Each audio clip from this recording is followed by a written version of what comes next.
Well, hey y'all, hey y'all, hey y'all. Today is, I'm still convinced it's October, but it's still January. I keep doing this. January 23rd. It is Monday. How are you guys doing? Did you have a good weekend?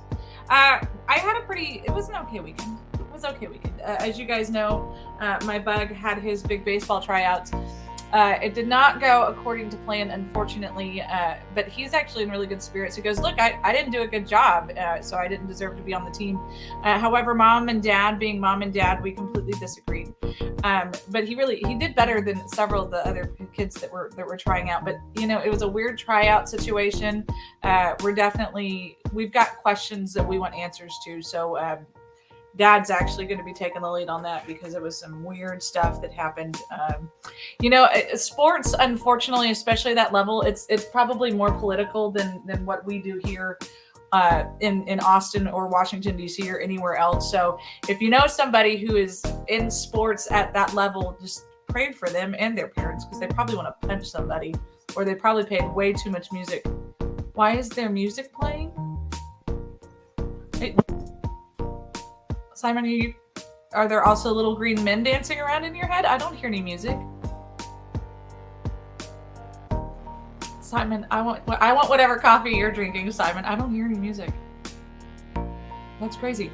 Anyway, I hope that you guys had I hope you did have a good weekend. It's been nice and cool. Hopefully you got to wear some of your sweaters and stuff. It was 44 degrees when I took Austin to school this morning. 44 degrees.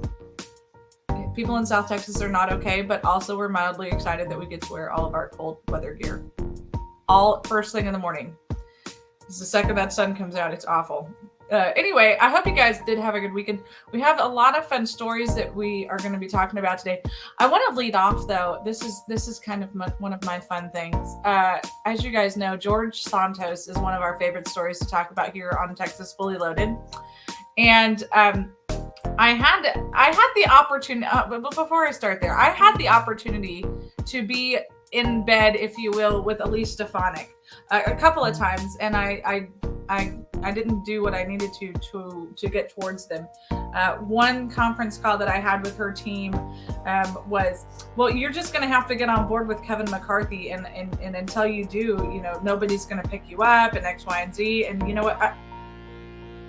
I don't know. I hope things aren't changing for the worse here. And so I did not, and I was proud that I didn't. And now, Elise Stefanik, she made terrible endorsements anyway. Oh, God. I apologize, America. She made terrible endorsements, including...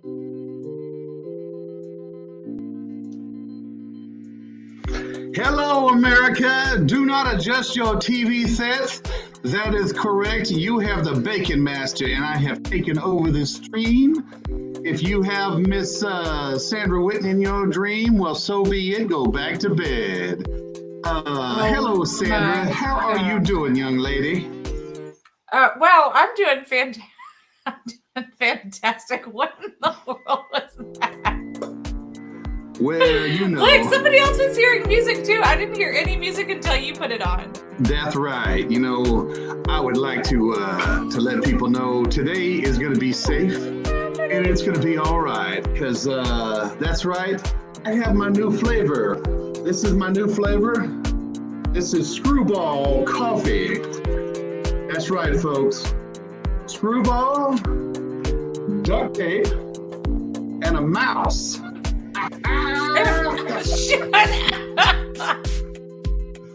Monday is a fun day now, folks. However, the meat will come later. How are you doing, Sandra? I couldn't help but have you mentioning our good friend, Mr. Dear George Santos, and his famous, fabulous Elise Stefanik, as she came to Texas and made sure that Georgie Porgy, Orgy Pie, the drag queen man, had some stones in his eye, but go right ahead. In fairness, we don't know for a fact that he was doing the drag queen stuff. It was, I think that I've seen more convincing pictures. He admitted of to it. Watch. He admitted to it. You obviously did not see the airport interview with ABC News where he finally admitted to it. Yeah. That was me.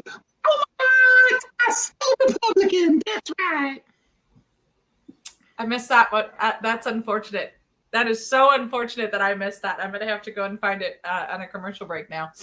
Anyway, so Elise Stefanik had gone on and on and on about her very dear friend, George Santos, and how he's going to be a huge asset in Congress, and New York's better for having him, and all this other stuff. What are you doing? And hey, squirrel, come on, stick with it. Anyways, it says the guy who's changing the background. So she came back and now she's getting filleted for having endorsed him and using her name to raise money for him in personal settings and in public settings. I think that this is fantastic. She has a history of picking the wrong candidates, it looks like. Beyond that, I mean, you saw it in your race, and we met George. Now I'm going to have to give it to George, because throughout this whole ordeal of being a liar from New York and from Queens, I mean, a drag queen from Queens, you just can't make that up. And then it's the Republicans. Well, actually, there's a leftist propagandist on YouTube. His name is Brian Tyler Cohen. I follow him, so I know what they're saying. But I will tell you this: while he was coming through the airport, he did admit that was him. And listen. I've seen the videos. I'm like, dude, I didn't realize he was, because when we met him, he was kind of chunky, And I'm like, dude, man, he was actually pretty fit. But then again, the outfit he was wearing, I was like, whoa, how did the slopper not fall out of that thing? Oh, gosh. Yeah. Oh gosh, hold on. There's late breaking drag queen information for him within the last hour. Hold on a second. Well, and keep this in mind. So while he was not, hang on, and this is a serious note. While he was not demonizing being queer, he's being accused by the left of the Republican whatever. Bottom line is, he is advocating for not sexualizing our children. That's number one thing. That's a huge difference. It's clear to be queer. We have friends that flop to both sides of the wiener, but at the same time, I don't know what to call it. But at the same time, though, it's about the children. It's about the school books. That's where you're finding all the drag queen story hour stuff becoming an issue whenever it's brought into the public schools. The left doesn't want to say that. They just want to say, oh, they're anti-LGBTQ, then they're using LGBTQ, whatever. I mean, it is what it is for this guy. He didn't just lie about being gay. I mean, he lied about his job. He lied about his background. He paid his campaign back the $700,000 that he loaned himself after only having a job that maxed out at $50,000 a year. I mean, numbers don't add up. So how is this guy going to be on a budget committee if he can squeeze $700,000 out of $50,000 a year? Well, wait a minute, hang on. We actually want people that can squeeze $700,000 out of $50,000 a year. Well, you know what? If I was in the homosexual community, the LGBTQ community, or whatever you call yourself, I would be more angry about the fact that he lied about his resume than anything else, and the fact that he was demoralizing the Holocaust surviving families, that he was doing all of these other things, and he's not showing any remorse for it. The people that I know in that community, whether they're conservatives or not, they don't do stuff like that. Like they try to be, because they're all about being true to yourself.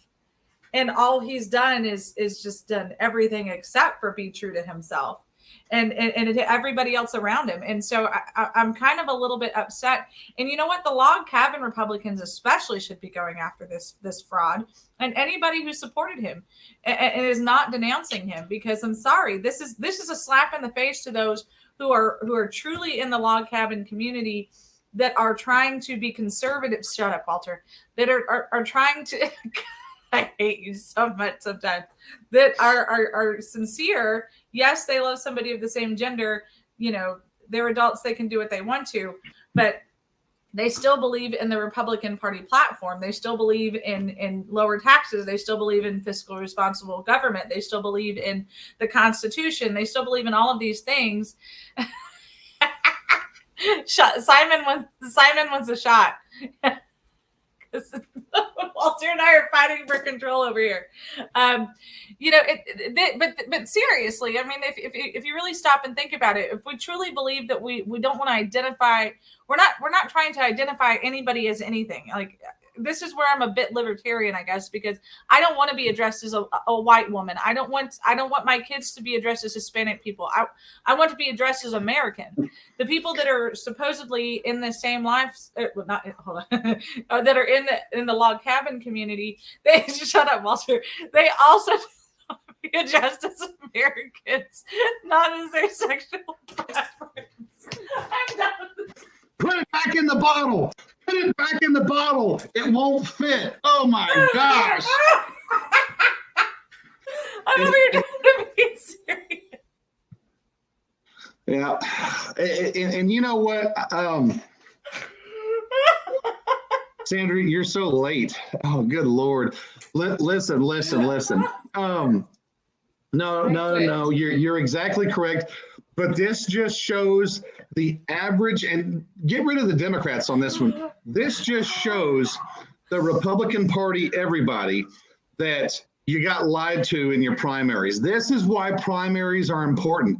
And we can go, when we go from the national lie to the state lie, I would love to be able to read exactly what the state, I don't want to call it a state lie yet, but we have right now, as of last week, we have some of our, let me make sure I've got the dates right on this one. As of last week, we've got some of our folks on the border that are requesting help because apparently Operation Lone Star, I guess, is not promising what it was supposed to deliver. Now, Walter, I have a hard time believing that one of the government, not just the government, but the governor's programs is not fulfilling their promises. He was a great fundraiser. You were there at the, you didn't get to go to the ball with me, of course. Rachel took me to the ball. I'm not one of the pretty people like you. I know, and I wasn't wearing glass cowboy boots, but I could have been accused because my calves are to die for. Thank you. Hey, Charlotte.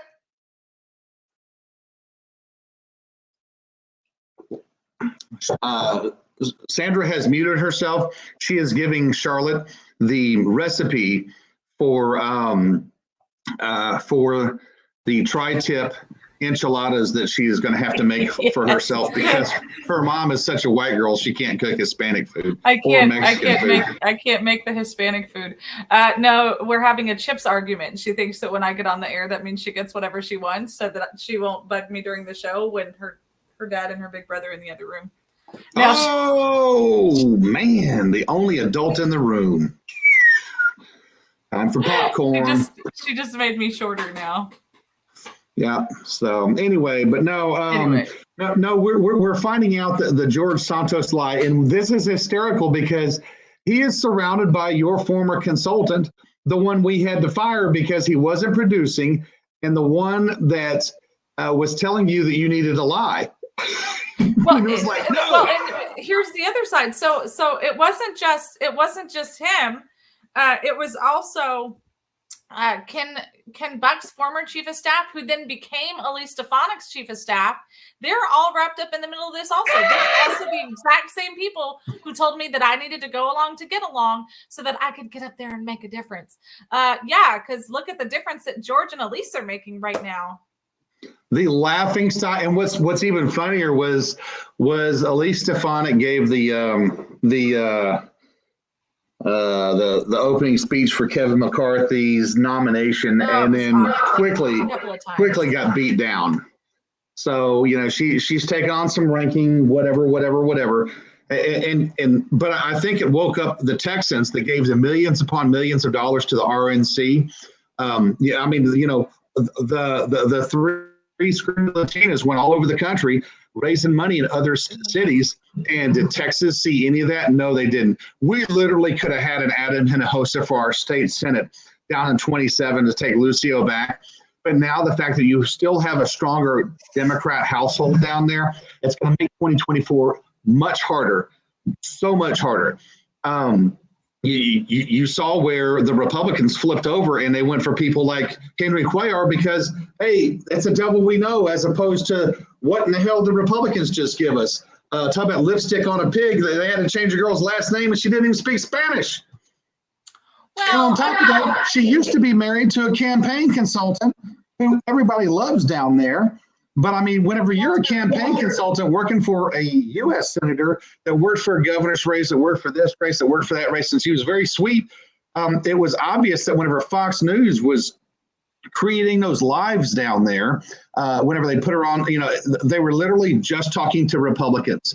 Whenever a Republican running in a general election refuses to talk to the Democrat base, then you're only sitting in your own echo chamber. The Republicans physically went over and voted for the Democrat. And the reason why was because they were tired of being lied to. These are new Republicans that were brought in. And it's the RNC saying, hey, we're full of caca, but please, I mean, just paint it and it's going to look like something else. That's bottom line, and that's why they got the ranavirus. She's still running for the vote whenever the state of Texas SREC voted and said, hey, we want our people to go to the RNC and to kick Rana out and we got to get rid of the same. All we are getting is everything the same. The same failures that we got from Ranks Previous is what we're having from the Ranavirus right now. Well, I mean, this is what it all boils down to. You don't have to be intelligent. You don't have to have your own game plan. You don't have to have any of those things.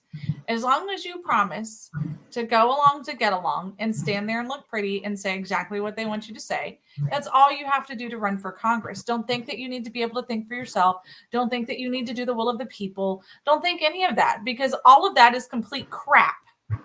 None of that matters. Not a bit of it. This thing that we claim that we love in Washington, D.C. and all 50 states, that's horse crap. It's not necessary. You just have to do the will of the cabal. That's it. And it doesn't matter. Screw we the people. So the sad part is, this is actually sad, funny, but sad. I had several candidates that said, before I ran for Congress or before I ran for this office or before I ran for that office, I never read the Constitution. And I'm half a century old. I've enlisted. How many times have I enlisted? I've enlisted 3 different times.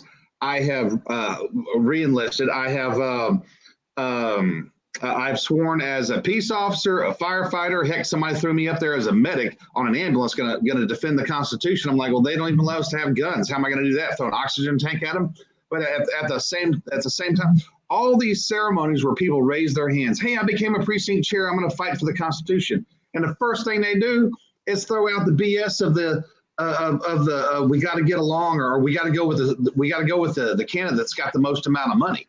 Never mind the fact. And then on top of that, they play the games of, we had a lot of people in Wesley Hunt's race. We had a lot of people that were kept out of that. Let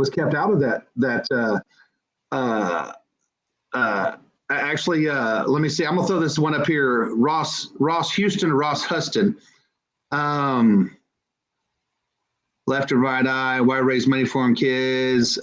Actually, my coffee is approved. That's just a bottle. You have to go back to 2020 to know what the bottle means.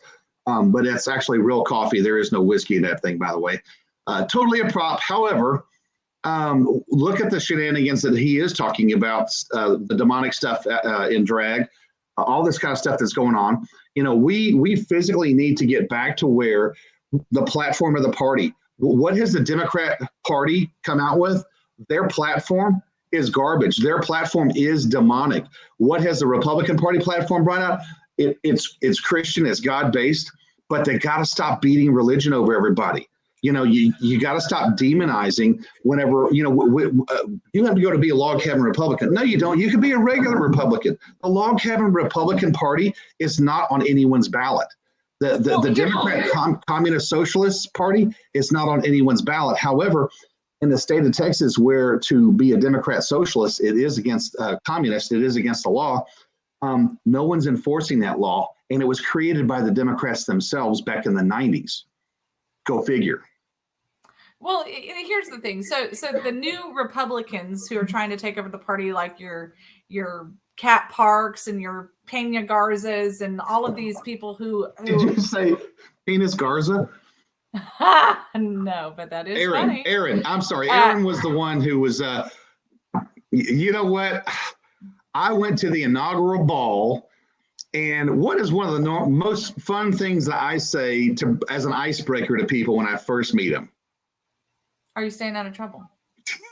So immediately we're out there on the dance floor. I'm taking selfies with everybody.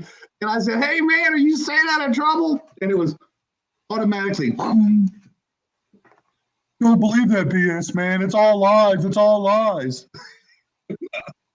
Literally, I've seen you say that's 90-year-old women. Yes. And what do they normally say back? Not on your life, honey. Exactly. And the fact that I totally forgot about the hoopla. Then I had to go back and ask, and I'm like, holy crap, there goes more of it right there. On one of Myra Flores' own staffers, somebody that worked for the RNC. He worked for the general land office for the Texas land commissioner and the general land office. These are, we have to go with the people that are popular in their areas because they bring people in. And the problem with that is none of the new blood filters in. That's why all the old BS stays, because we never cycle out the old BS. But no. So here's the deal, though. So the problem that we're seeing, though, is that when you have your Cat Parks, when you have your Peñas, when you have your Garzas, when you have all these people who want to bring these woke Republicans who had been Democrats and then came back as or now crossing over to Republican, they're bringing their woke ideology with them. Now, I'm not saying that they're bringing their drag queen story hour with them, but what I am saying is they're saying, we have to be more inclusive. We have to do more of this. They want to have the big tent politics, which means that you include everybody and you don't single anybody out. I'm with you. I hear you. I don't care how you personally identify, as long as you are going to stand for the Constitution, as long as you're going to hold people accountable and you're going to do the right thing for your government. That's what I care about. This is why I say I'm a little bit more libertarian than most in this aspect. But the problem is that they don't, like, if it was up to me, I would honest to God, I'd probably get rid of all of these, like I would stop making coalitions within the Republican Party. That's where we're having big problems. So the TFRWs on their own, they do great things. But the second that they say, we have to be a coalition of the Republican Party of Texas. No, you don't. You can just be TFRW. When the YRs did the same thing, we have to be a coalition of the Republican Party of Texas. No, you don't. You can be your own thing. Now we have the Log Cabin Republicans who do the same thing. Then we have this party that does the same thing. And then we have this group. No, if we truly believe in big tent politics, where everyone should be allowed into the circus, why does everybody need their own ring? So, and then they get, so the identity politics was another thing. That was comical for me to watch, because the biggest thing was we have to get Wesley Hunt in Harris County. He's the first Republican Black congressman, but yet we could not handle helping somebody like a Gary Monroe. Someone who actually physically goes, who's from the hood, who goes and fights. So we picked Carlton. We picked Carlton. Wesley Hunt is Carlton in the Fresh Prince of Bel-Air. He is a rich kid, grew up in the rich part of town. He has no clue what it's like to be thug or gangster.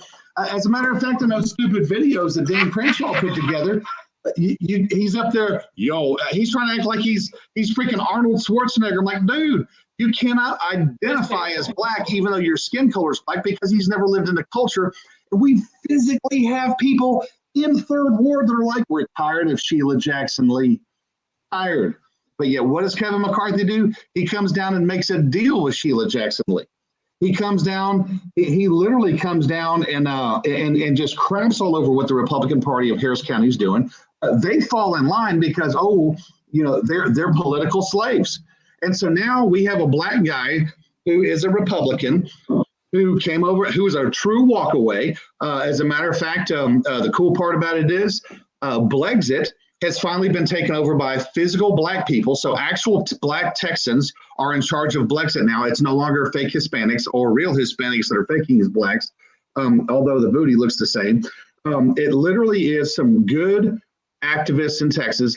And they're saying, well, we're Black activists, Some of them have been around since 2016. Some of them are not legally allowed to vote yet because of the fact they're not old enough. So now we have some young culture coming in that can actually get into the culture. And when I say the culture, I'm talking about of Houston, because Houston is run by a white monarchy of the Republican family that works with the Dick Weekleys and the Democrats of the world. It's this uniparty in Houston and Harris County, and that's why we're getting what we're getting. That's why you saw Alex Mueller get stomped by a very small margin in a very fraudulent election that should show some things. And they literally get to hide and defend themselves on the fact of, oh, we're inexperienced at this and we just had a lot of mistakes. When it comes to the democracy within a constitutional republic, there are no mistakes. Because when you screw up as bad as you screw up, that's whenever you start heading into a civil war, which came out in Venezuela, it came out in Cuba, it came out in Afghanistan, it came out in Iraq. This is what is going on across the world right now, and these idiots are bringing this home to roost with us. Well, I mean, that seems like it's the easiest thing to do. We can't see the links that somebody's putting up here, so I'm gonna check on that really quick here before we start throwing it up on the big screen, Walter. Well, hang on a second. Really sure. Yeah, go do your thing. No, I was trying to figure out which one he's watching on so I can see it. Anyway, this is funny. I can't believe I'm doing this. So I now have two computers, and I'm on this one trying to get on, and I'm like, wait a minute. Okay, I can't. I'm not multitasking. Cool. What's that? So you're just over here trying to be cool? Are you kidding me? Now I finally have something up that I can get my information off of other than another cell phone. First of all, I usually use my other Windows screen here. Yeah, I'm not that smart yet. You know me. Well, you heard it here first, folks. Hey man, I went to HISD for my education, so let me tell you a little story there. That what in the actual I even mixed up and went to the wrong one. Actually, this might be something we put up. Yeah. No, I follow Ross. Ross is going to be he's going to be one that makes us think and holds you accountable. He's I've been looking at a lot of his stuff here lately. And so that's why it's important to hold everyone around you accountable, because man. Oh, this man. We'll have some fun with that later. Well, actually, talking about once I have to get into I have to do a secret mission. And so once I get down into I have to convert cars, y'all can play it there, and then we'll convert our conversation in the while I'm in the Mini Cooper heading into Dogtown. David Orlando, Orlando. Sorry, I don't know why I said it like that. He brings up an excellent point, and this is the problem: is that we allow this to continue because instead of putting the full, here's the deal: if we actually put the full weight of the grassroots behind an actual grassroots candidate, we would actually win. And here's why I say that, because here's what happened in Bexar County. Here's what happened in Harris County. Here's what happened everywhere. Here's what happened everywhere else. Montgomery County. Simon, here's what happened when this stuff happens is that we have what happened in Bexar County with me is everyone's like, oh gosh, Sandra, we love you so much, but Cassie's got Kevin McCarthy's support. Okay, but we're the grassroots and we don't want Kevin McCarthy's support. I know. But it's going to be hard to beat Kevin McCarthy. Not if the grassroots actually supported the grassroots. Why are we bending down to the Kevin McCarthys of the world when we don't agree with the Kevin McCarthys of the world? It does not make any sense. So here's the best part. 5, not 20, 5 America First candidates stood strong. One of them, a Navy SEAL, all the way to the end. And he did not get on the stage. He did not get beat down. Eli Crane did not get beat down by the Dan Crenshaws, by the Wesley Hunts. And whenever Morgan Luttrell finally woke up, he didn't get beat down by him either. Morgan Luttrell is there to do what he's told to do. Uh-huh. Well, exactly. I mean, follow orders. Sorry. Follow orders. So here's the cool part of it. You had those 5, which just proved to the grassroots, doesn't matter if you're getting crapped on. It doesn't matter that 8,000 of you people voted on stuff by 80, 90% in a state convention, which happens to be sanctioned by the Texas Health and Safety Code, or by the Texas Election Code, I'm sorry. So it was lawful to have a Republican Party convention that is held in a democratic manner under our Constitution. What did the Democrats do? They shut their convention down and said, it went a little long, guys. We'll finish it off for you and we'll send you the results. Literally, that's what they did. Yeah. And now you can't talk bad about Kevin McCarthy right now, because what did he do? He took away the proxy voting. You have to be in person. Why in the hell are we not repealing half the crap the Democrats did back last couple sessions, that they were proxy voting? Oh, we COVID this, COVID that. What are we finding out? Where's Dr. Fauci? How come he's not wearing his COVID T-shirt, walking around the nation saying, "Hey, COVID, I'm the one who saved all your lives"? That dude's in hiding right now because he's afraid of what's coming at kill him. Here's my deal with Kevin McCarthy. I will not praise him until at a minimum year 2.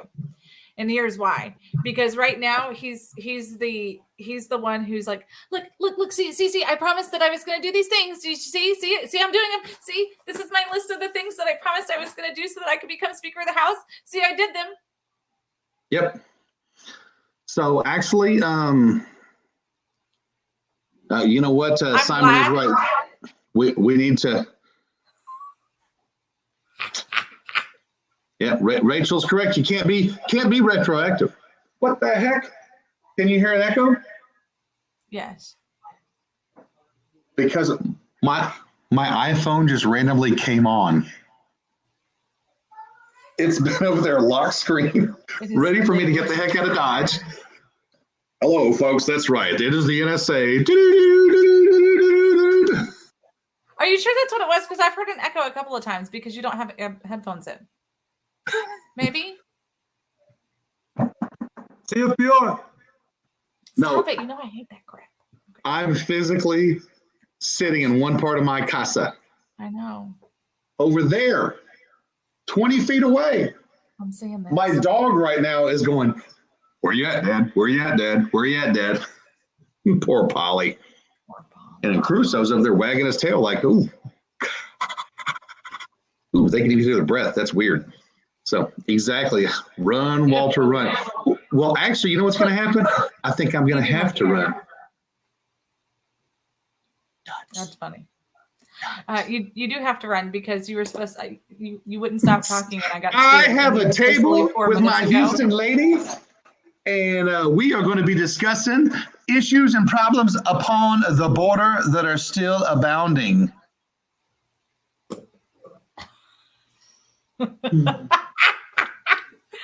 Walter has a whole repertoire, Rachel. We would all die. That's been discussed, but I think you're right. Physically is a good one also. It used to be literally. War and Peace. Hang on a second. War and Peace. Chew on this right here, folks. And I am out. I will rejoin you from my secret agent card. I'm going to digest what War and Peace said, and then we're going to have a commercial break. And then we'll come back and we'll talk about it. How's that sound? Secret Cajun man. Oh, wait a second. Go away. Okay, so wait, where'd it go? Okay, I got scared. I told Walter to go and my screen went away. Okay, so War and Peace said the thing with the grassroots is they are not representative of modern Republican Party.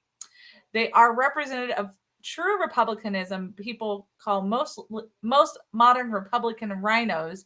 In truth, the grassroots are the rhinos. The party shifted and is overran with progressives. That's some food for thought. We're going to take a quick commercial break, guys. We'll be right. The heck fire's back. It's still the old commercial. I'm sorry. I promise today I will change it.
And we are back. A huge, amazing thank you to our awesome sponsors. I hope nobody had a freak out moment. I did not get eaten by space aliens, Simon. I know that you always get concerned when the commercial goes twice, but because I haven't fixed the commercial yet, it's only 1 minute and 15 seconds. And in order to get a new cup of coffee, I need 2.5 minutes. So do you see what I did there? So I just had to play it twice. So I promise we're going to fix it. We're going to fix it. I promise. Okay. A huge thank you to our amazing sponsors, of course, the Montgomery County Tea Party. 10 years of excellence, not just in Montgomery County, but of course across the entire galaxy, because you're holding people accountable, and that's what we like to see. Thank you for what you do, and also for being allowing us to host your meetings on the first and third Mondays of the month. You can come to Montgomery County's Facebook page. You can come to the Texas Fully Loaded YouTube page now, because that is up and running now. We're actually on it as we speak.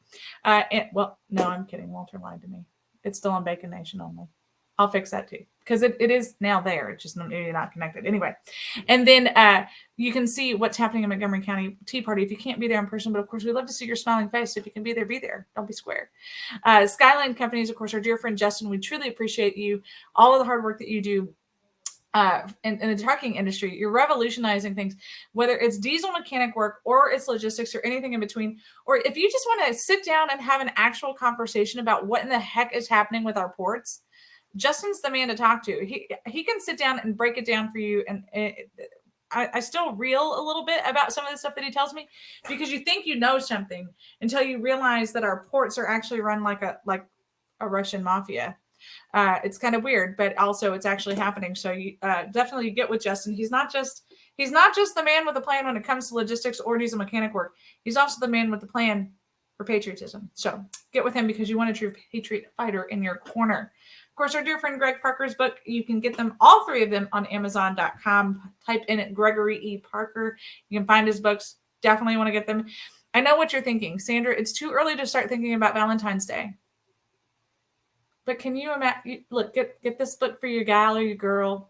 Get them a nice glass of red wine, some chocolates, some beef jerky, whatever it works out, and a book. That's what everybody wants. Make sure you do it. I'm here for you. I'm here for you. If you're interested, we have some new commercials that might be coming up. I'm super excited, but I am going to go ahead and tweak our commercial, because we've seen this November one for like ever now. So enough is enough. So I'll work on that this afternoon. If you're interested in becoming a commercial sponsor for Texas Fully Loaded, please, please, please reach out to us, because we can't do what we do without you. Whether you're a viewer or whether you're a financial supporter, we thank you, because we couldn't be here without you. If you would like to give privately without it being a commercial, you can also do that, because it literally helps us keep the wheels going. It helps us to be able to be in Austin. It helps us to be able to be in different parts of the state, to bring you the latest and the greatest. We've got some really fun stuff that we've got coming up with sheriffs and all sorts of stuff. So anything that you can do to help further our cause, we truly appreciate you. Go to TexasFullyLoaded.com, click on hashtag We the People Work. You can give us a check, you can give us cash, whatever works best for you. We truly appreciate you. If you want to give us an RV, your precious Van Go, we can turn around and convert that for cash. Whatever it is, we're here for you. We appreciate you. Of course, thank you to our host station, TECN.TV, and the supporting shows around Texas Fully Loaded, but Pastor Young, Randy Purnham. I believe Carmen's show is supposed to be starting sometime this month in the evening. So we thank you guys. Make sure that you're supporting all the shows and watching them, because, I mean, this has got to be the most well-informed channel on the planet. So thank you, TECN.TV, for what you do and for who you are. We appreciate you. And for putting up with this big ball of crazy. All right, now I wanted to go back. Warren had some fun stuff here. He's right. He was spot on. I think this is why I always say I'm a little bit more libertarian than I am Republican these days, because I think that the original thought of the Republican Party was to be what we now consider a little bit more libertarian, because we weren't for all of these regulations. We weren't for all of this oversight. We weren't for all of this ridiculous political, like, mamby-pamby, I scratch your back, you scratch my back. We weren't for any of this stuff. That's not who we were. Then we said, you know what? Maybe it is. I mean, look at how rich those Democrats are getting, and we're not getting any part of that.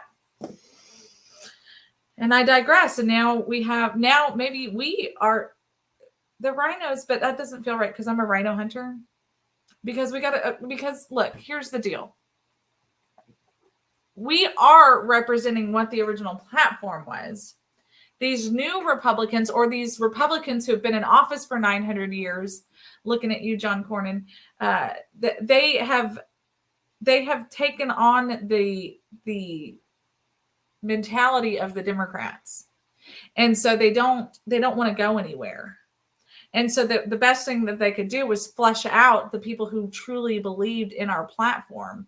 I can promise you, John Cornyn does not have a copy, not just a copy, but also earmarked of the Republican Party platform. He does not have, he doesn't have all of these things. He wouldn't know what the Republican Party platform was if it slapped him across his face. And you know how I know that? Because when he went to the Republican Party convention, he called us all a bunch of, what did he call us? He called us a mob. He called us a mob who only reads Twitter. Well, first of all, John Cornyn, I hate Twitter. P.S. Thank you for those of you who are watching us on Twitter today. But it's just not who we are. Okay. Only suitable for more people. Let me see what this says here. I asked Mark Alford to nominate the younger Donald J. Trump Jr. for Speaker. So if someone else did.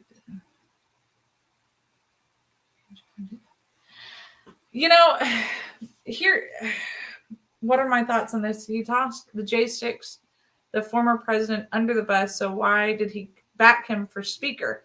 This is something that I actually talk about quite a bit. This is actually when I started losing respect for Donald Trump, when he started support immediately after Kevin. I need you guys to roll back into the wheels of time for just a second. Go back to 2021, and after Kevin McCarthy threw Donald Trump under the bus, after he was agreeing with all the Democrats, with Nancy Pelosi, with Schumer, and everybody else saying, "Oh, you know what? Donald Trump did call for this violence here. Everything that happened before you the last several days, this is all that evil man's fault," because everyone knows that Kevin McCarthy never cared for Donald Trump. He only used Donald Trump to fundraise off of. Every single one of those jackwagons only used Donald Trump to fundraise off of him. Now, I've said I've said it loud and long, that Donald Trump has a bad habit of surrounding himself with the wrong people. This was the most blatant slap in the face to the grassroots when he got involved with Kevin McCarthy and believed anything that Kevin McCarthy had to say. I think it was a terrible decision. I don't believe in anything that Kevin McCarthy is going to do is going to be for the right reasons. I think it's only going to be to save his own skin, and that there will be a backdoor to every single bit of it. I don't think that he's going to do the right thing by the J6ers. I think he's going to do the right thing to save his skin right now, not long term. I think we might have some. I think we might have to add some bacon to the conversation. Hey, can you hear me okay? We can. My goodness, you cleaned up nicely. Well, so good deal. Yeah, these new adapters I bought for this iPhone just ain't working. So anyway. Yep. Warren said if the grassroots and the libertarians could come together, they could make a huge political wave. See, this is exactly it. But do you want to know the BS that the naysayers on all sides of the party are going to say? We can't take away votes from the House, though. If we tried to create our own political party, we're just going to take away. We're not going to bring over any Democrats. Really? If that was the case, how come we have Democrats who are leaving their party left and right? Joe Manchin is now seriously considering it. There was another one I think I saw too. As of Sunday, he said that he hasn't made any clear decisions on what he's going to do for 2024. He's got 2 years ahead of him to think about what he's going to do, but everything is on the table. Joe Manchin, I think, is one that we thought for a long time that was going to flip, especially with everything that was happening with Trump while Trump was in office. He was he was a strong supporter of Trump in office. So I think that you're absolutely right. If the grassroots and the libertarians, but see, here's the deal, is we have to get the libertarians out to vote. The libertarians sit at home because the libertarian candidate is not on the ballot. And so they're like, well, my voice doesn't count because I don't have a candidate, so I'm not going to vote. I said it. Tell me that I'm wrong. Because if I was wrong, We wouldn't have near as many rhinos making it through the primaries. Yeah, I can definitely agree with that. So, well, because see, here's so if you wanted to run as a libertarian in the state of Texas, I can only speak to Texas politics on this one. If you wanted to run as a libertarian or as an independent in the state of Texas, you don't have a primary. You do not have a primary. You just cannot vote in the primary. You cannot vote in the primary. And I think you only have to find 1,000 people or something like that to not vote in the primary. Super simple. Super simple. Because most of the people who should be voting in the primary aren't voting in the primary anyway. So then you take those people, and that's how you get on the ballot. Now, the other 240,000 people who should be voting in your congressional district. I'm speaking congressional district politics right this second. They should be voting for the grassroots candidate. That's how this would work. This is how we would fix this. I have never been a fan of this two-tier system. I think it's awful. When I was in college and I was trying to become a political consultant because I thought that was the way you had to change things. Guess what? It's not, because they're awful people. I was constantly fighting the system at Liberty, going, "You want to know why we're losing? It's because this text has not been updated in 60 years." We're getting our butts handed to us by the Democrats because we refuse to realize that this is not your great-grandpa's Republican Party anymore. I'm trying not to get on a soapbox here, Walter, but the people demand it. I know that we had things that we were going to talk about, but the people are demanding this. So, no, totally there. And just so you know, I cannot read the comments or anything. Well, of course you can't. Can you hear me now? Yes. Okay, good. Hey, listen, so we're repeating 2020 all over again. Do you know how? Tell me. Antifa, Atlanta. Holy crap. Who didn't see that coming? Well, you know what? Hold on. Nora, I'm going to come back to that comment because that's good stuff. Hold on. I learned about the power of the starring it. Here's the fun part with this is that, so what happened in Atlanta, this is exciting. If you don't know what happened in Atlanta over the weekend, there was a last week. Okay. There was a protest because some hold on. How do you say his name? Give me just a second.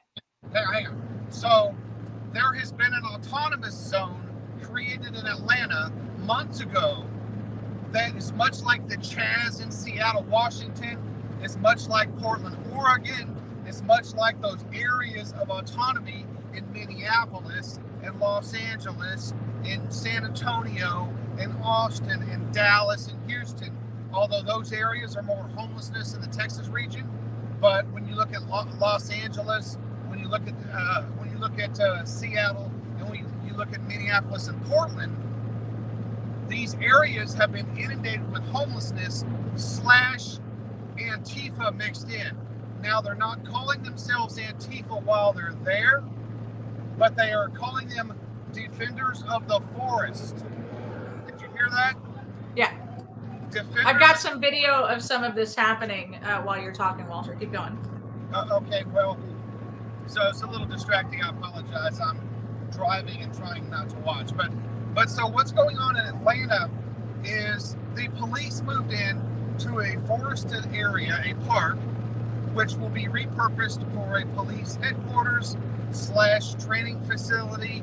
They're calling it Cop City, or I think they're calling it Cop City. Yeah, Cop City. The left is calling it Cop City. So now the same people that Joe Biden and Kamala Harris were bailing out of jail, that Act Blue was bailing out of jail, that the Democrats were bailing out of jail, the same people are now uprising in Atlanta. So if you noticed, all of the political points of contention, where we've had, because I'm waiting for this to come to Houston, where we've had the false ballots, where we've had the elections that went unsecure. 2020, had they investigated the Georgia election then, that whenever Mike Pence was asked to deliver for the constitutionally for the American people and send it back to Atlanta, to Georgia, we might have gotten a different outcome from their votes. I'm not saying change the president, but I'm saying they would have lost the Electoral College votes because the truth would have come out before Mike Pence bent over and took it up the butt from the left. But at the same time, you now have a police officer who was shot by a peaceful protester when the SWAT team came in because they were clearing these vagrants out that happened to be a bunch of sniveling rich kids from the Upper East Coast, from the West Coast. Antifa, it's nothing but white and Hispanic kids. So this Tortuga kid, the turtle, is being accused of shooting at the police. The police, what do? They got more rounds. They shoot back in mass force. Pop, pop, pop, pop, pop, pop, the kid is dead. So now, on government-sponsored TV, the Biden administration is currently funding through NPR the leftist propaganda that the police are bad and they're here to kill us. And what they don't realize is Antifa doesn't give a crap about the Republicans. They don't give a crap about the Democrats, even though the Democrats are giving them money. They want anarchy. And this is what's going on across the world. The homelessness in Kabul, Afghanistan, Europe, our buddy over there in Austria, he's talking about it. They got 10 cities popping up everywhere. You know, when Biden pulled out of Afghanistan and our 13 Marines got killed, do people realize the Taliban, by gunpoint, is picking people up off of the street, forcing them into detox? It's called detox by, but anyway, they're putting them in solitary confinement for 45 days. No chemicals. They don't even have food to feed these guys. So these are our former enemies, and in some cases our former other things. The women are not allowed to work. They're not allowed to do anything. There is no form of help, and the Taliban is now making sure that they're doing detox. They're detoxing people from drugs, and you're seeing people are dying. They're not just starving, but they're also having the chemical imbalance and reactions. They're having heart attacks, strokes, you name it, they got it. They're getting rid of the weak ones. So they're creating the new Taliban. This is what's going on in Portland, Oregon with the homelessness. This is what's going on in Austin, Texas with the homelessness. This is what's going on in Houston, Texas, Atlanta, Georgia. It's happening in Florida. The migrants that are coming in, the illegal aliens that are being paid for by our federal government through the Biden administration's illegal cartel operations of human trafficking or the rape and labor slave trade. They're physically getting these children. They're going to be registering these people to vote. They're already, our tax dollars are paying for the vagrants that are coming to our country. In the other countries, they are not pimping out their country's best. They're emptying their jails. This is Castro in the 70s all over again. Well, I do want to say that Georgia is not taking this lying down. And just for clarification, they're calling it the Stop Cop City, is what Antifa is calling it. 5 of the 6 people that were arrested came out of state to cause the mayhem. One of the arrested is Francis Carroll. He was out on bail for domestic terrorism and is the son of a wealthy man family, according to an investigative reporter, Andy Nago. They are also saying that they are 100% going to throw the books at them.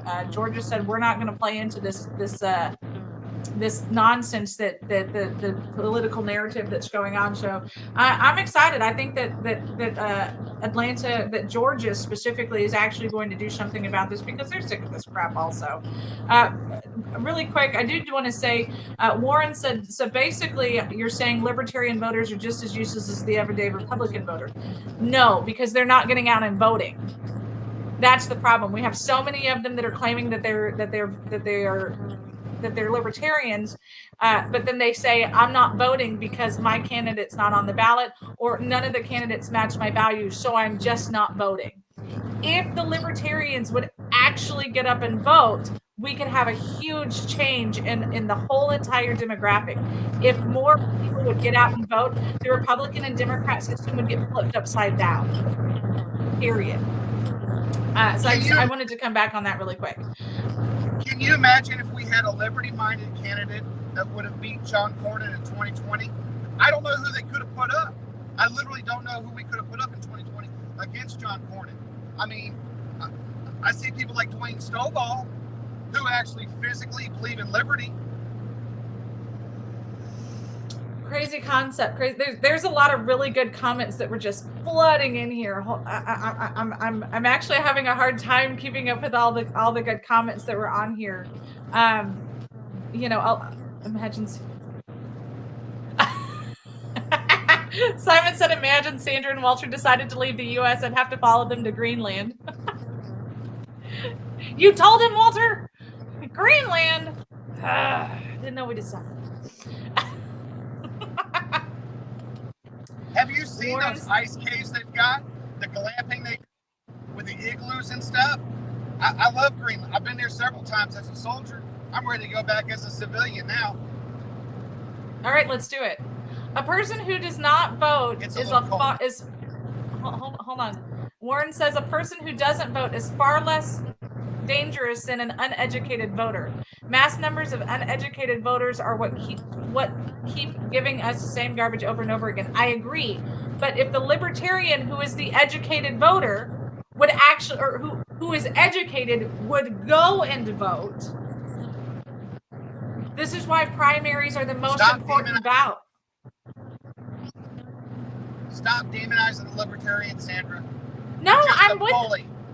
I wish they would come out and use their voice.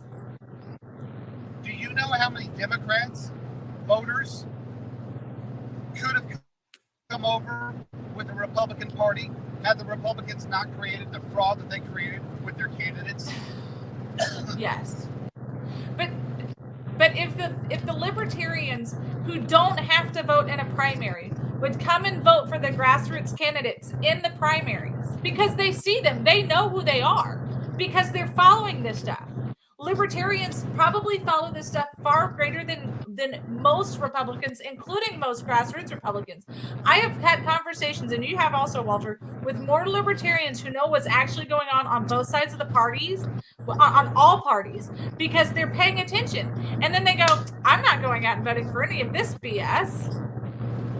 And they won't vote as a Republican in the grassroots primary because they don't want to be identified as a Republican because they're so committed to being a libertarian.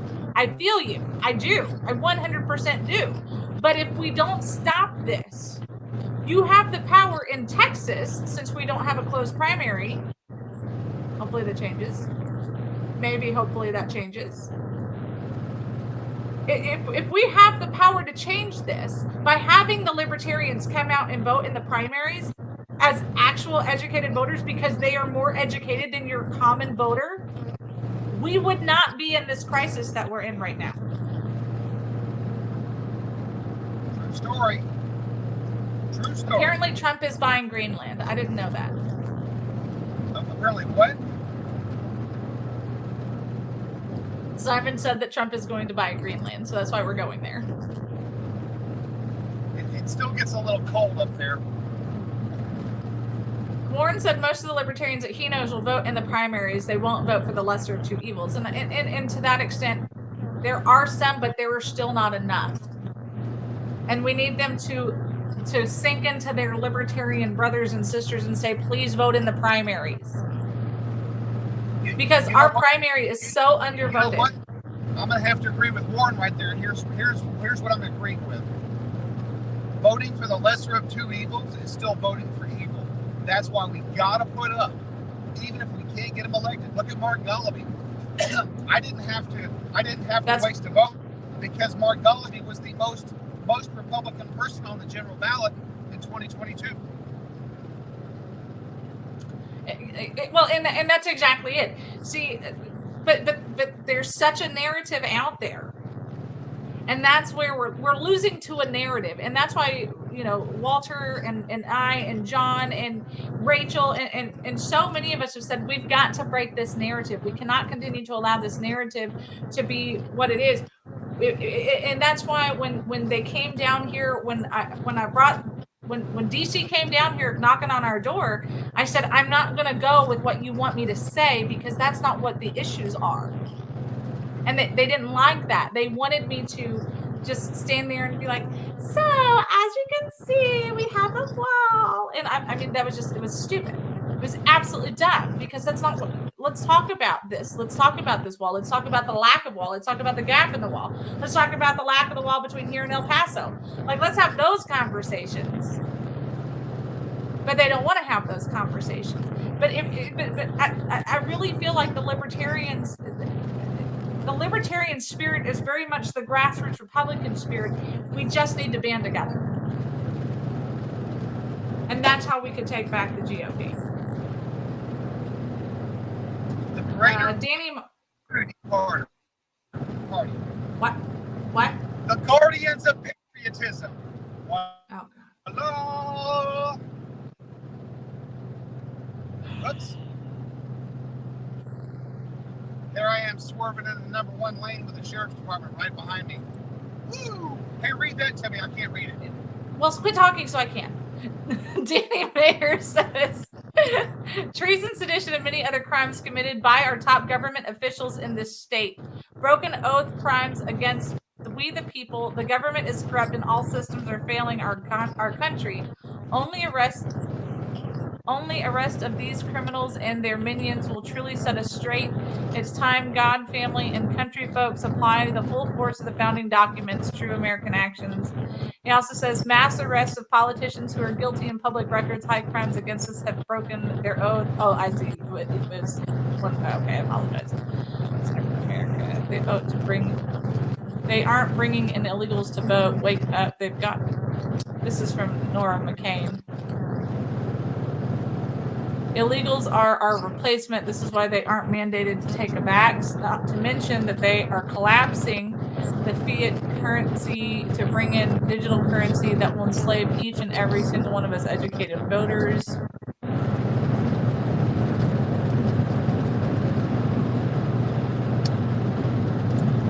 I'm trying to get, like, man, there are some good comments here. Holy shamolians. Yep. Rock and roll, sister. Warren said it's hard to have a discussion via trying to limit it to short statements. We very much agree. I just don't have time to write a novel in the comments. Double high five, Warren. No, I know that you and I usually do completely agree. We just have to. It creates good stuff. It creates good stuff. Hey, folks. Hey, while we have comments flying, don't forget, send stars, and what all those other guys say on, whatever, drop a link, give, send, go, blah, blah, blah, all that good kind of stuff. But have a fun debate. On this channel right here, we could physically have a lot of people on, and we could have one mass debate. That would be the best thing ever. Yes. Our dear friend Justin is even in the comments. I mean, we're having some good stuff. He says the way we need to educate the voters about the appropriate way to deal with traitors. Completely agree with that. Simon said the sad thing is some of these voters are educated. They just want to be taken care of. That is an actual pandemic that is sweeping our country like you cannot imagine, folks. Like the number of people who truly feel like the government should still be taking, they know that that's the problem. They know that a lot of these issues could this is where I'm going to have to give Walter his due, and he's going to love every second of it. But you have people who are firmly committed to milking the system, whether it's Medicare or Medicaid, whether it's disability claims, regardless of what it is, that it makes people who truly need the benefits not want to get the benefits because they feel like they could still, that they can and they are still out there making a difference and working and creating their own income. But the government is insistent on being their baby daddy. Thank you for that, Simon. And so they're like, well, you know what? I know that this is the problem, but It's free money. It's literally just sitting there. And if I don't take it, who's going to? So I should definitely take that money. We've got that. We have to break that mentality that was never in this country until the beginning of these welfare programs that was brought in right after World War II. We've talked about this for years, that after World War II is when this mentality came into the United States, and it was to make it so that the government could be the baby daddy. Everyone likes free money. You're right, Josh Jaros. Who doesn't like free money? Who's How many of you? Huh? Whose birthday last week? Your sons? LBJ. Oh. I'm sorry. The daddy of poverty. I did the Great Commission. Bam. Sorry. Sometimes, Sandra, you just need to be like an owl. Be smart, be awake, and just say who. You get mad when I don't have the right answer. Sorry. As Americans just suck. It's literally a question. And you Josh brings up LBJ's birth. How old was LBJ when he died? Just give it to us. Who? 64. He didn't even make it to Social Security age. Well, that's awkward for everyone. I'm going to keep my comment in my pocket. Well, in fairness, he didn't pay into it. Josh brings up a question. He says he didn't even collect on his bounty after killing Kennedy. Bam. He said everyone likes free money. Show of hands. How many people would, if you saw like a Loomis truck? I said hands, Walter. If you saw a Loomis truck or one of the armored security vehicles, they something happens and money just comes flying out of the back of the vehicle, right? You see these stories happen every once in a while, and everyone gets the money. They jump out of their cars, they scoop up as much money as they can, and they run away.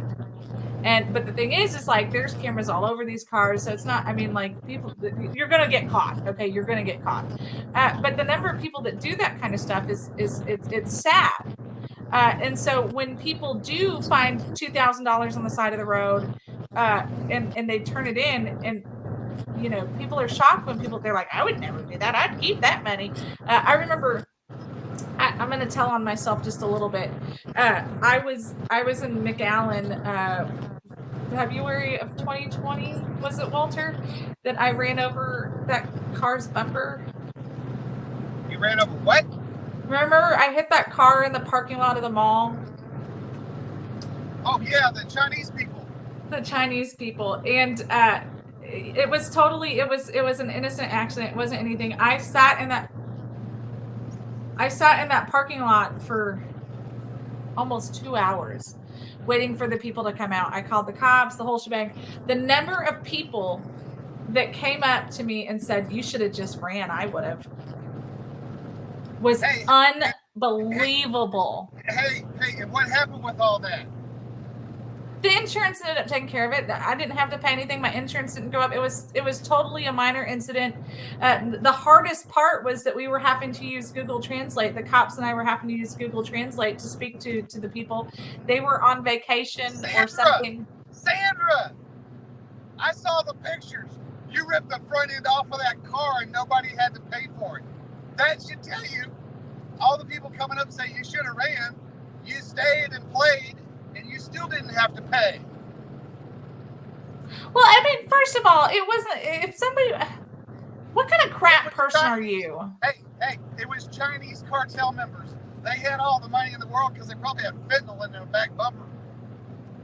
No doubt, especially with California tax. Exactly. Just saying. But I mean that I brought up that story though to tell you, like, people will do anything to not have to do their part. I was the bad guy in that situation. My tire got way too close to that car, and I literally played monster jams with it. So I had to do the right thing. And I mean, even the cop was like, wow, I can't believe you waited 2 hours. Hey, whose car were you in? Yours. With the 35-inch tires, right?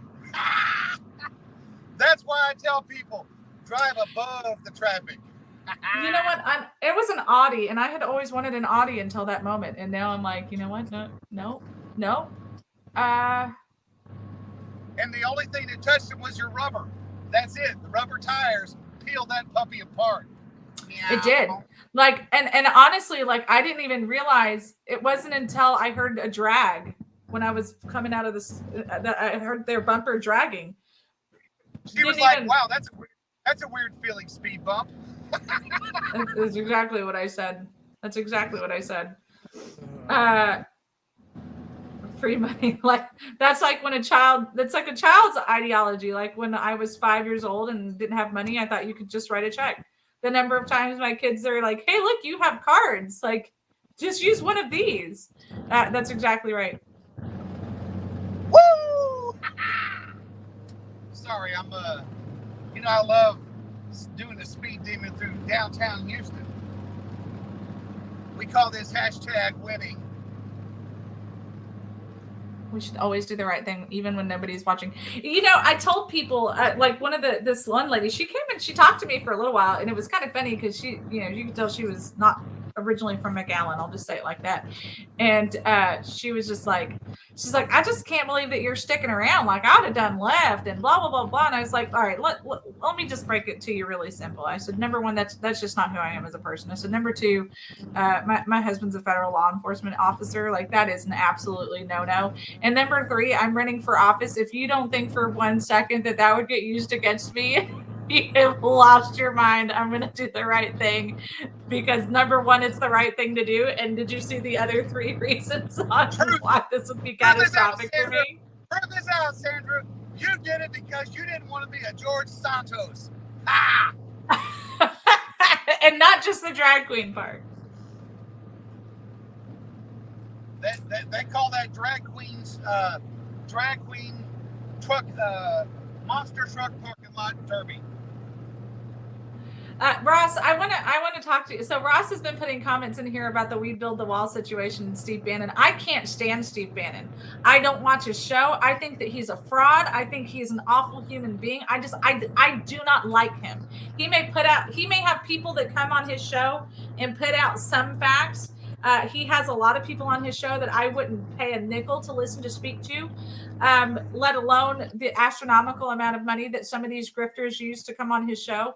I know people who were involved with the We Build the Wall charity that were good people who were like, you know what, something's not right here. They smelled that it wasn't right and they got out of it. I think that Steve Bannon is the biggest fraud in the grassroots movement, and I think he's just a grifter who wants lots of money. I have no respect for Steve Bannon. I really do not. That's my personal opinion, but I have no use for him at all. Well, tell us how you really feel, Sandra. Y'all know I will. Whew, honey child. There goes your next congressional run. I guess they're going to get Cassie, or who knows? Maybe they might get One-Eyed Willie. You never know. Texas is my home state. I'm in the human trafficking. Yeah. So, well, I think you need to connect off the air with Danny Meyer. He said, Texas is my home state. I'm in the human trafficking, #deep state New Mexico. Who? Danny Meyer Jr. Hey. TexasFullyLoaded.com. You know where to go. Sandra's got an email. So does Walter. Walter at TexasFullyLoaded.com. Oh, crap. Here it comes. Now I'm going to get more than my Nigerian cousin trying to send me money. What?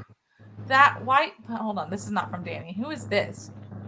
Yano Cho. That white punk is the problem in America. You think if you are white, you're right. Guy, you're talking who... You ask for advice. Well, Yahan Chow, thanks for that intelligible comments. I think that I hope that we're both talking about how much we don't like Steve Bannon. So I'm just going to pretend that's what you're saying. Anywho, so what was that? I have no idea. You know it's bad if I can't figure it out. One of the other things that we wanted to talk about today was what happened out in, we talked about Atlanta.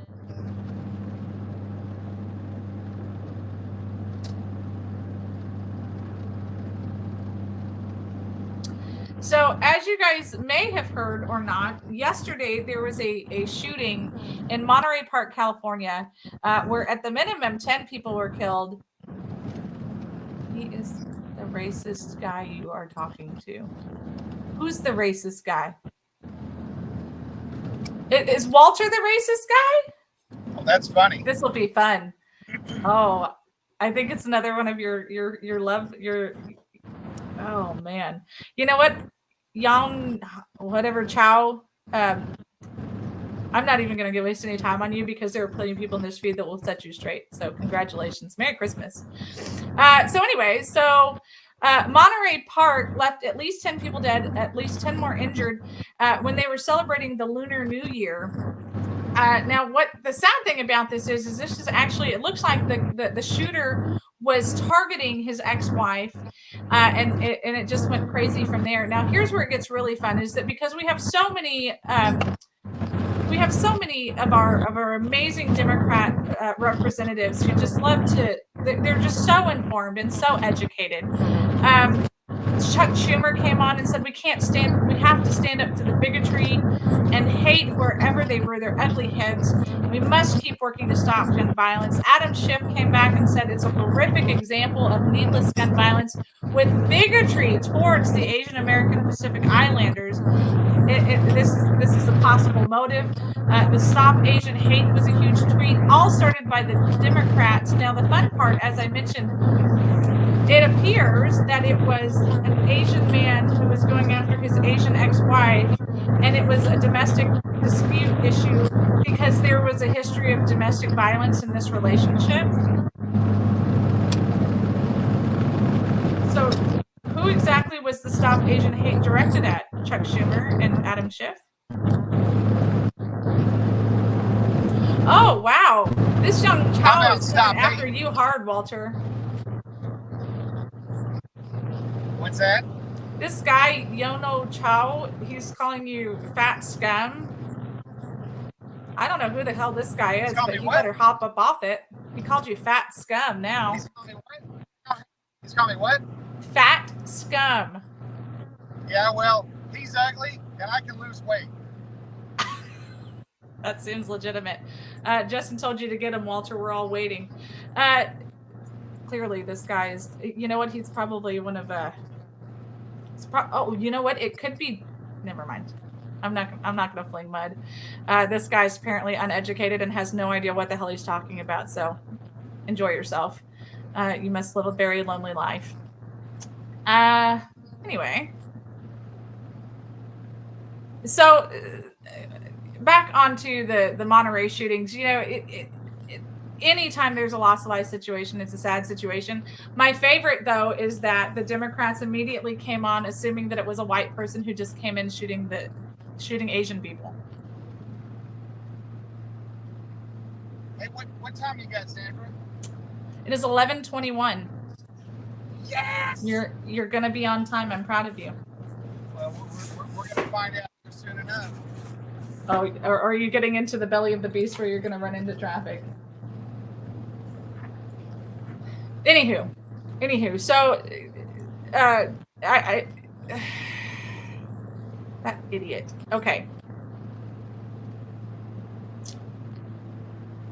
Oh, here was my favorite one. Wisconsin State Representative Francesca Hong came and shared her condolences with victims, tweeting, "We're broken as a nation to have mass shootings and white supremacy region terror."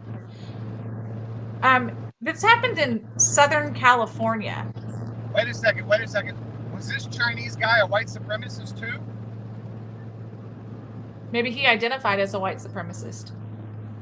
Yeah. Maybe that hasn't come out yet.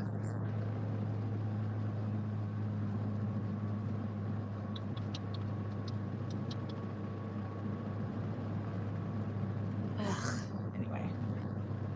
So if you're going to invoke racism, then the first thing you have to admit is that you're a racist.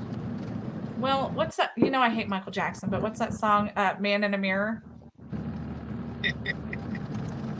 that's Before we start playing the racism card. That's my favorite song for the Me Award. I know, which I told you there was. I still think it should have been You're So Vain.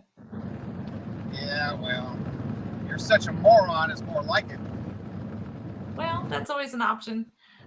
People are stupid, and that's why they use all those words, and they try to create all those hashtags and buzzes. That's why I got hashtag W for the Walt, W for Whitney. Is this that moron? No. This is Ross Hudson.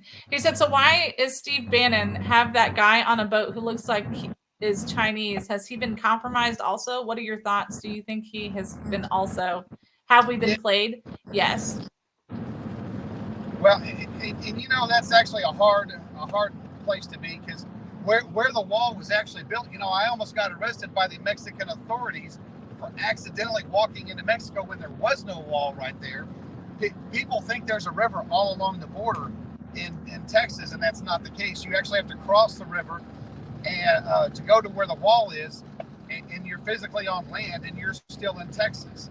So, you know, that guy donated his land. He led a pretty valiant fight. They put up the wall there, and then they essentially parked the wall gate open. So now we have a wall, but we also have gates, and they leave the gates open. I don't know why you would do that, but they have done that. The Great Wall of China does not, and yes, I'm saying China, so don't call me a racist, but China doesn't have any gates in their wall that go into that allow other countries to come in. You have to go over the wall or through the port of entry, and it is called a port of entry for a reason, whether it be a port on dry land or a port on a river. Sorry, I'm being a sleuth right this second. Is that my new friend Joe, my new detractor? Yeah. Hey, you might as well just call me Jen Lowe at this point. No, they have a whopping 142 friends. They don't have any information about them. They have a blurry picture of a bicycle in a dirty apartment. It just, they look like a real friend. Yeah, Go ahead. What's that? That's one of those fake IDs. You know, who knows? It's probably someone that got their GED in the 8th grade. Now, I will give this guy A+. He's only got one video on his whole Facebook page, and it's a video of somebody giving a squirrel a nut. And you know how I feel about little squirrels. So they're little friends. What? He's giving a squirrel a nut. A tattooed hand. I'll go and investigate those tattoos later, because you know how I always like to find out how they're connected with certain things. Yeah. Okay, I'm done.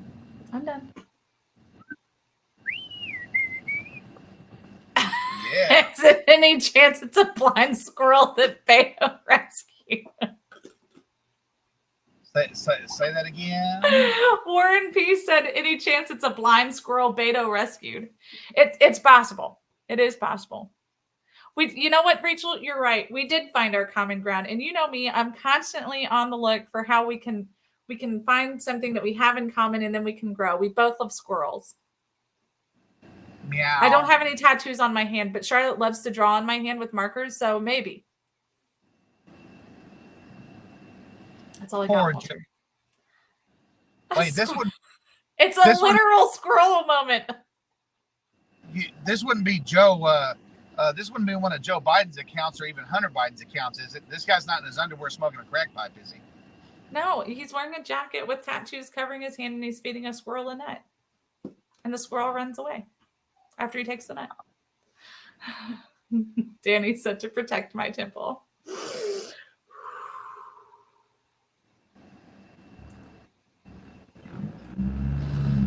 All right. I'm good now. I'm good. I promise. You know what? We should have a commercial. We haven't had one of those in a minute. We're going to be right back. I have to align my chi and protect my temple. We'll be right back.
Back, and a huge thank you to our amazing sponsors like the Montgomery County Tea Party, who's reminding us to align our cheese. Thank you, Miss Patty. I was going to be working on a cheese tray later. Just kidding. You know, I'm neutral when it comes to that. Swiss is my favorite cheese. That's true. That is true. Swiss is your favorite cheese. Also, our amazing sponsor, Justin. We love you. Okay. I thought you were on the show today. Learn how to drive. If you're interested in sponsoring apparently the most bigoted show on Texas on TECN.TV, please go to TexasFullyLoaded.com. We appreciate your support and your negative comments, because you know what? That just shows that we're making a difference, because if not, you wouldn't be here. We love you. Oops. I just cut off the Bud Light guy. Oh, man. Well, it's just Bud Light. Nobody likes Bud Light. Left on green arrow only. We prefer Texas brewed beers like 5x5 Brewery. Hey, is there a oops? This one was for you, George Rice. Woo! Low to the ground. Simon said, "Don't make him use his insurance agent voice." I think that was directed at you. And Warren, you're right. This is why I'll never be on Fox News. I guess this is probably why I won't be a fake consultant for TPPF either. Oh man. Darn. You know what? I've been to one TPPF event, and you know what happened when I left that event? What? I shook the system, and I ended up getting a lot of support from it. Yeah. Because they tried to make it the Henry Cuellar is My God song and dance from TPPF, you know, the not politically leaning Republican group that is supposed to be politically leaning Republican. And they went up there, and it was several people, but Peter Flores was one of them. Someone who's now become a dear friend, Jerry Schwebel was on there, and then another guy who has the radio. What's the guy in South Texas? The voice of conservatism. You know his name. I've been on his show a couple of times. Who? Starts with an S. Anyway, him and like one other, they were all on this forum, and it literally, they knew I was there, and it turned into the We Love Henry Cuellar song and dance. And I got up and I challenged the whole freaking thing. I said, how dare any of you sit there and say that things are great under Henry Cuellar? Look at our roads in Laredo. Look at this. Look at that. And I mean, I freaking like, one of my favorite things, and I know that the Kingwood Tea Party is not always loved around here, but one of the things, and this was one of my favorite descriptions of something I've ever done, was actually from Jim. He and his wife Robin run the Kingwood Tea Party. He said you could have heard a pin drop after Sandra let them have it. And then the whole place erupted. And the one person that everyone wasn't really sure how it was going to respond actually ended up becoming a huge champion for me. And he still is. And he's somebody I consider a dear friend. And it seems like I earn the most respect when I make people eat their own words. So I love doing that. Who is this now? It was from the TPPF event when I met Jerry Schwebel for the first time formally. Yeah, no, what a great guy. And what an American, what a Texan, veteran, blah blah blah, all the subcategories you could put him in. What a great So, guy. well, it looks like you're at your final destination. Do you have to let us go? Yeah, I'm gonna have to. I'm hanging out in front of Dick's, so that's the sporting good place. In case Hey, they try never to forget. in case they try to throw me in with the drag queen stuff. Not like that. I know which angle my dangle hangs. Our favorite Dick's moment was when we were talking about how Dick's was supporting women who wanted to get abortions and they couldn't do them in states like Texas anymore. So they were going to pay up to $4,000 for them to go out of state to get an abortion elsewhere. And I made the faux pas. This is like one of our first faux pas here on Texas Fully Loaded. And I think my headphones just died, so we might be switching the speakers. And I made this. Can you guys hear me? Yeah, I can hear you over here now. I made the statement, you got to be, we have to watch what Dick's is doing to pregnant women. And that's the moment that Ken was like, y'all can do whatever you want to on this show.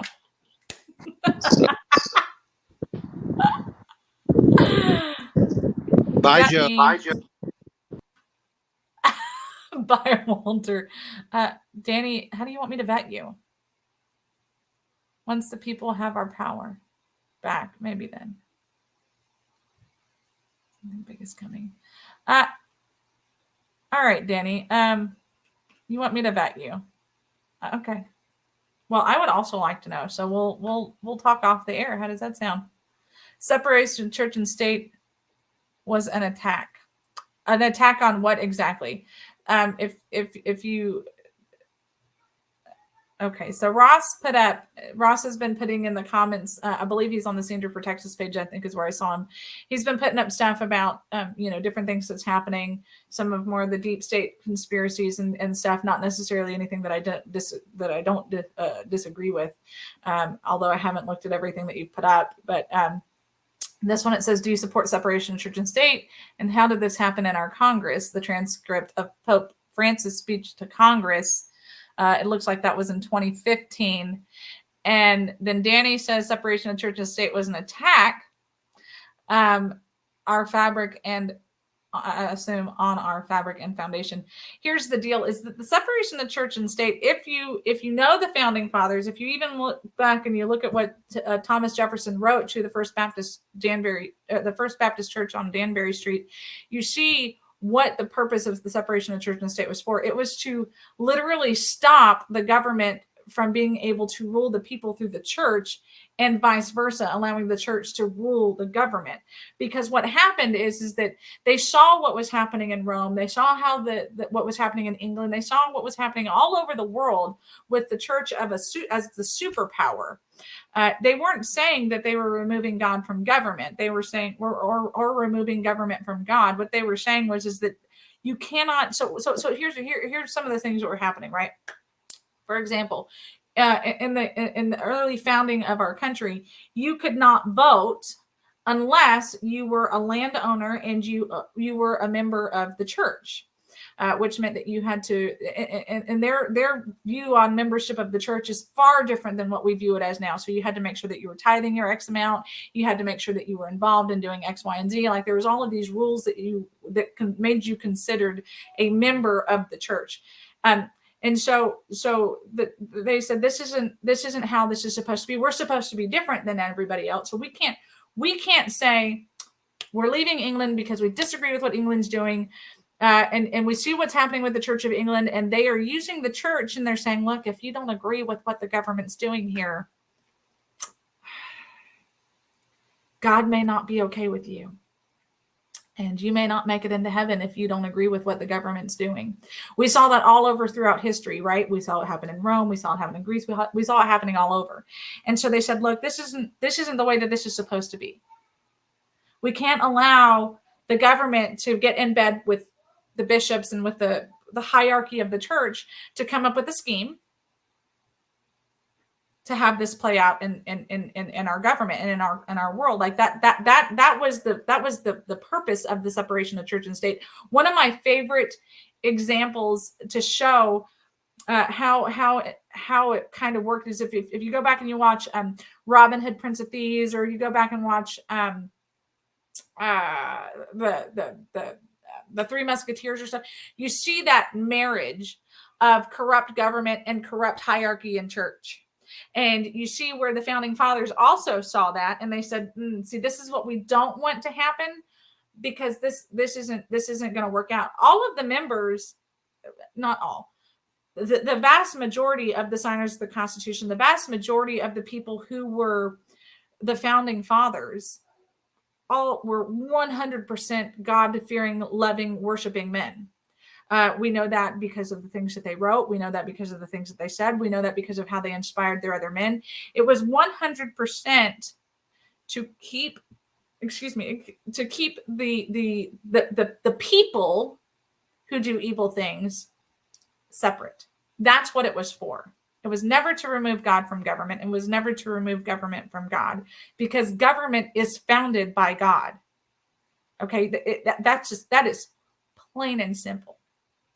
Scripture talks about it over and over and over again, that there is nobody in power that God did not set aside for that moment. Good, bad, or indifferent. And sometimes bad people get put in places because good people, A, didn't step up, or B, were not listening to God. It happens. It happens. So that's my 2 cents on that. I could find the paper that I wrote on it. It was fantastic. I got a standing ovation from my professor. But that's, I hate it when people try to take that conversation and the argument or that whatever and just do what they want to with it and say, this is why God should be in politics. Or the reverse side, when you have churches that pop up and say, oh, see, separation of church and state, so that means that we can't be involved in what's happening here. No. Also, fun fact, the Bible's not specific on whether it should be an elected government or whether it should be a monarchy or whether it should be by the people. None of that is specific in it either. So there's that.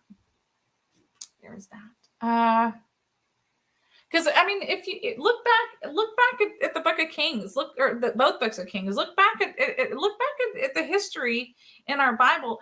It even talks about people who loved God, who were seated, and then they turned away and they said, you know what? I'm enjoying all this power. Thanks, big guy, for it, and now I'm just going to do my own thing. And what happened to them? They went crazy, and then they lost at the end.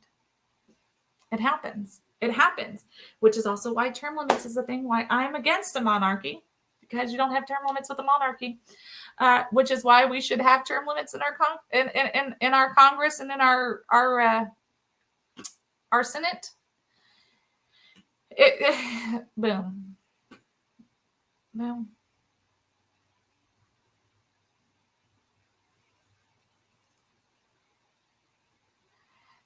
Nora is spot on. This is an argument that I have. I have a very dear pastor friend down here in Laredo. He's a world traveler. I love this man and his family to death. They are amazing people. They are not a 501c3. They filed everything as a business, and they said, you know what? Because we will never run the risk of the government being able to come in and tell me how I have to preach my sermons. So crap on that. Do what you want. Because we see so often. I remember this was years and years and years ago when we still lived in Virginia. Things were really hard. Things were really tight. We were having a hard time making ends meet.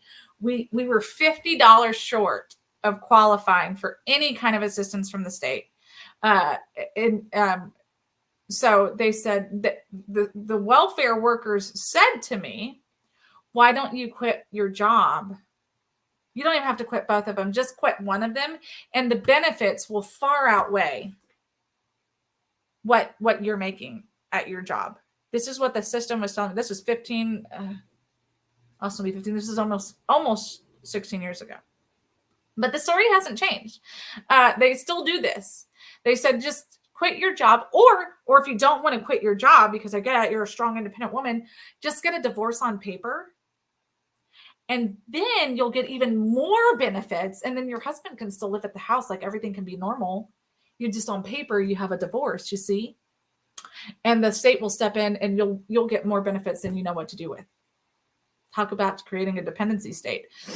So of course, this was almost 16 years ago. I'll let you guess what I said to them almost 16 years ago. Now I'm far more in the know about all of this stuff. But I just said, literally, that's not what you were created for. I'm not looking for a long-term handout. I'm looking for a short-term. I'm working 3 jobs. My husband's working 16 hours a day, and we can't make ends meet. We just need a little bit of assistance for a second. And anyway, so then that played out. So I said, you know what? Where are we supposed to go to? Our church. I should have started there. That's where I should have started. Don't you know I had to fill out the exact same information? Now, the church didn't deny me, assistance at all. We were able to pay our bills, but we just couldn't get food on the table. Like, we were just short for groceries every month. So thank God I had amazing people in our lives. My granddad was a huge, huge, huge supporter of helping us. And, my family back in Virginia was amazing. But the church now had to file paperwork with the state because they also get the exact same stuff that you would get if you went to a food pantry or anywhere else. This is where I find my soapbox moment, because never one time anywhere in scripture does it say go to your local form of government to get assistance if you need help. It literally charges the church with taking care of those who are in need. That's a soapbox moment. I'm trying. Y'all are giving it to me, and you're making it hard for me to stop. This was not on the agenda. You know what? This is where Walter and fight. So he sent me a whole list of things for us to talk about today. I mean, it was like this deep, right? I think we've talked about 3 of them, sort of. You know why? Because this show is the people show. This is we the people work. This is why I always talk about this stuff, because it has to be talked about and nobody else is talking about it. I could sit here and I could talk to you more about the Monterey shooting. I could talk to you more about the Stop Cop City. I could talk more to you about hold on. I'll give you some of this list. The fair tax vote. That's super important. You can go everywhere else and talk about all of this stuff. We can talk about the community movement builders. We can talk about all of this kind of stuff. But everyone's talking about that stuff. They are. This is the kind of stuff. These are the conversations that separate us, right? These are the things that say, you know what? Maybe I have this concept wrong. We have to have a fundamental truth before we can go and be like, you know what? This is what I think. That's not how this works, right? Because opinions are like buttholes. Everyone's got one. They do. We are. That's the way it is. But we have to have a baseline. We have to have okay, this is where we all can come together. This is why I think what I think and how I think it, and yada, yada, yada. When we can do those things, then we can kind of move forward. And that's why, this is why I'm a walking confliction, because this is why it is important for us to have the Republican Party platforms and values and all that bull honky. But if we're the only ones that are sticking to it, and those that are in the elected offices they couldn't even spell it. They don't even know how many plankton platforms we have or have ever had. They shouldn't be in office because they don't speak for us. Now, I hear you. Not everybody can devote 20 hours a month to the Republican Party. I'm not asking you to devote 20 hours a week to the Republican Party. What I'm asking you to do is devote, a month. I'm not even asking a week. I'm not even, you know what? 4 weeks in a month, 4 hours a month. That's it. I just need you to devote 4 hours a month to deciding what is important to you and what it's worth your vote. That's it. I'm not asking you to vote Republican. I'm not asking you to vote Democrat. I'm not asking you to vote Libertarian. I'm not asking you to vote any other way. I want you to devote 4 hours a month to getting your political ideology. We talk about voting your values. When you vote for the lesser of 2 evils, you're not voting your values. When I tell you that the primary is the most important vote, that's where you vote your values. That's why. Because if you're just going to throw away your vote in November to, well, whoever wins the Republican, blah, blah, blah, you've already lost. It's why we're losing our country. Those kids that you know, and when I say kids, I mean people my age. Too funny, Sandra B. Holes. This is what I do. If we just reach out to those people who say, you know what, my vote doesn't matter. I know that you feel that way, because trust me, as somebody who is literally in the middle of it all, I also feel that way sometimes, maybe more than sometimes. But if we just do this on a whim, if we just, our country, our documents, our everything was not just done on a whim. And those who are seeking to destroy it, they're not doing that on a whim either. You're right. There's a lot of really crappy Republicans. I mean, there's a crap ton of them. We've talked about them on the show just today. And they keep taking our what we, the people, are trying to do for the right reasons. And they're just like, you know what? We're going to turn this into a franchise. We're going to make a lot of money off of this. And we're just going to keep fake narratives going. We're going to keep propaganda going. We're going to keep putting up people who literally are aligned with our values of just making money and crapping all over we the people. That's what we're going to do. We're allowing them to also win. It's perverse. It's disgusting. And that's why we're losing our state. That's why we're losing our country, because we feel like we don't have a hope. We feel like we just have to keep voting for these jackwagons or not vote at all, because you know what? You know what? My voice isn't getting heard anyway. Nobody on that ballot aligns with anything. Really? Nobody on that ballot aligns with you? Not even a little bit. I tell people all the time, I promise you, I'm not everybody's cup of tea. I know, trust me, I know I'm not everybody's cup of tea. But if we have 10 things, let's just say we have 10 things that we're going to talk about, and you agree with me on 8 of those things, we're winning. If you agree with me on 5 of those things, we're still winning, right? And we can figure out what it is with these other 5 that we need to work on, whether I need to change my stance or whether you need to change your stance, or maybe both. Who knows? Maybe we just need to throw the baby out with the bathwater on these 5. But if we don't start having these conversations with the rest of America to get them thinking the same way, I don't know what to do with my hands, Rachel. If we don't stop right now, we are a year and 2 months here in Texas away from primary. A year and 1 month away from the early vote for primary. We have 1 year to convince the rest of Texas that the primary vote is far more important than the November election.